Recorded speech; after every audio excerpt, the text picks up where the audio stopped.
tous les pays du monde qui veulent transformer leurs matières premières décident d'investir par l'État ou par le secteur privé ou faire la promotion de l'autre. Vous dites, venez investir ici.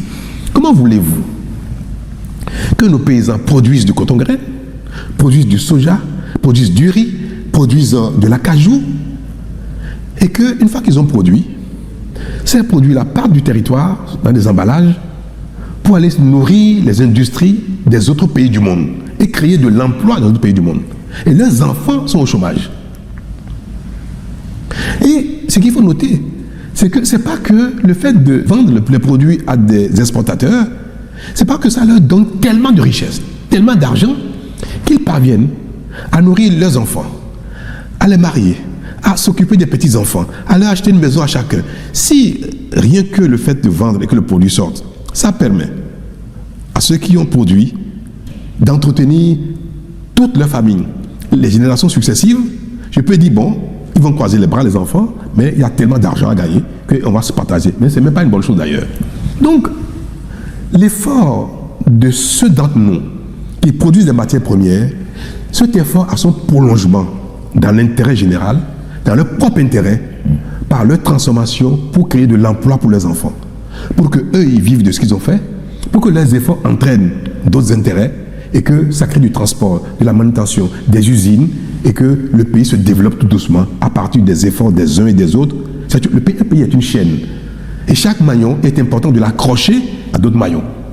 Le Vietnam, par exemple, qui est le premier producteur de produits transformés de cajou, a une politique d'incitation et les noix de cajou de toute l'Afrique vont au Vietnam. Et ils ont des milliers d'emplois dans l'industrie de transformation du cajou. Donc, leurs enfants ont du travail à partir des noix de cajou qui sont produites par nos parents ici. Est-ce que c'est une mauvaise chose de dire nous allons tout faire pour que des industries s'installent au Bénin pour transformer les noix de cajou également, pour que notre noix de cajou produisent des emplois ici, pour que nos enfants... On nous reproche, les Béninois, à raison, nous reprochent de ne pas créer autant d'emplois. Mais comment on crée des emplois? C'est comme ça qu'on crée des emplois. La politique crée des emplois par les dispositions qui permettent la création d'emplois. C'est mon rôle, c'est le rôle de l'État. Est-ce que j'ai tort de souhaiter que nos matières premières soient les maillons d'une grande chaîne de services, de transformation, d'industrialisation qui fera que demain, il y aura le plein emploi au Bénin?